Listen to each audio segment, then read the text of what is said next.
স্বাস্থ্য ও পরিবার কল্যাণ মন্ত্রণালয়ের মন্ত্রী ডক্টর সামন্তলাল সেন বলেছেন, অনুমোদন ছাড়া কোনো প্রাইভেট হাসপাতাল কাজ করতে পারবে না। একটি হাসপাতালে যা যা থাকার দরকার তা না থাকলে সেই হাসপাতালগুলো বন্ধ করে দেওয়া হবে। তবে যদি তাদের অনুমোদন ও লাইসেন্স থাকে এবং ক্রাইসিটি পূর্ণ করে তবে তাদের কার্যক্রম চালাতে পারবে।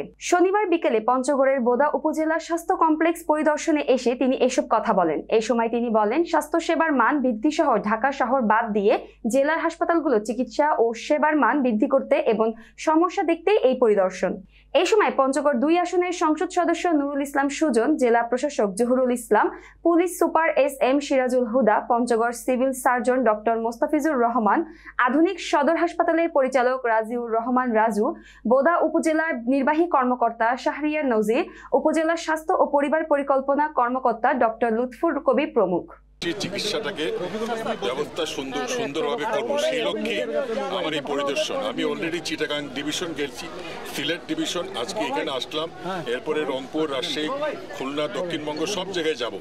আমার দেখার একটাই উদ্দেশ্য হচ্ছে হাসপাতালগুলো কীরকম আছে, অবকাঠামো কীরকম, ডাক্তার কীরকম, কী দরকার সেটা। সুতরাং এই আইডিয়াটা হইলে তখন আমি ঢাকায় বসে বাকি কাজগুলো করতে পারবো। কোনো প্রাইভেট হাসপাতাল অনুমোদন ছাড়া কাজ করতে পারবে না, স্পষ্ট কথা।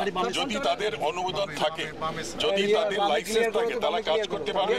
এবং যা যা হাসপাতালে থাকার দেওয়ার সেই ক্রাইটেরিয়া ফুলফিল না করলে যে কোনো হাসপাতাল বন্ধ করে দেওয়া।